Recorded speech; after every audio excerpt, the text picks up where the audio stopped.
Tutuklanan STK temsilcisi arkadaşlarımız serbest bırakılsın. Çözüm sürecindeki sivil çalışmalar yargılanacaksa dönemin iktidarından başlayın.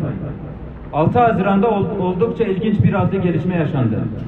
Van Cumhuriyet Başsavcılığı'nın 2012/11.716 soruşturma nolu dosyasında 3 Haziran günü gözaltına alınıp 6 Haziran günü tutuklanan 9 kişi oldukça ilginç bir suçlamayla karşılaştı.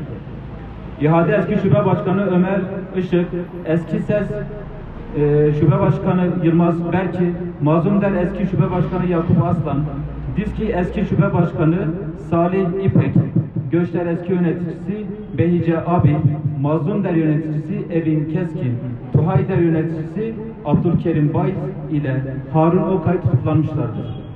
Tutuklanma gerekçesi olarak 2013 yılında heyetin çalışma yürütürken geri çekilmeyi gerçekleştiren militanlara ayaküstü karşılaşmayı gösteren bir fotoğraf.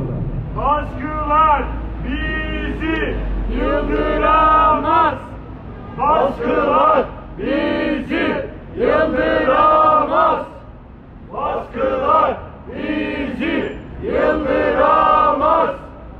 2013 yılında başlayan ve 2015 yılına kadar devam eden çözüm sürecinde dönemin hükümeti akil insanlar heyeti oluşturmuş ve bu heyet içerisinde Türkiye'nin önemli emek meslek örgütleri, sermaye örgütleri, insan hakları örgütleri, aydın yazar ve gazetecileri de dahil etmişti. Bu kişiler kuruluşları ile birlikte bu çalışmalar içerisinde yer almıştı.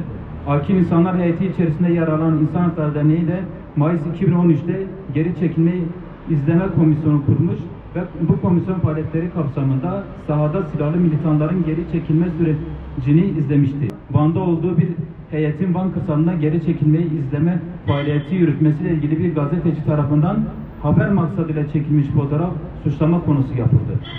Bu durum siyasi iktidarın uyguladığı keyfi baskı politikasının geldiği en uç örneklerden birisidir.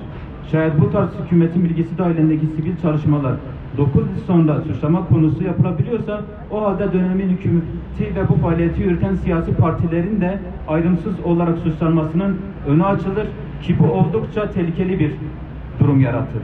Ayrıca bu süreçte yürütülen faaliyetlerin siyasi ve toplumsal muhalefetin tasfiyesi amacıyla araçsallaştırılması kamu barışına zarar verecektir. Bu durum en asgari hukuk güvenliği hakkını tamamen ortadan kaldırmaktadır. Demokrasi için adalet gerek. Demokrasi için adalet gerek.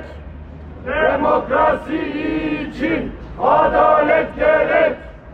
Zamanında suç sayılmayan bir fiilin daha sonradan suç sayılması, suç ve cezalara ilişkin temel ilkelere aykırıdır. Bu nedenle tutuklanan arkadaşlarımızın derhal serbest bırakılması ve bu tarz keyfi işlemleri yürüten adli personelin uyarılarak soruşturulması gerektiği kanaatindeyiz. Kamuoyuyla saygıyla durulur.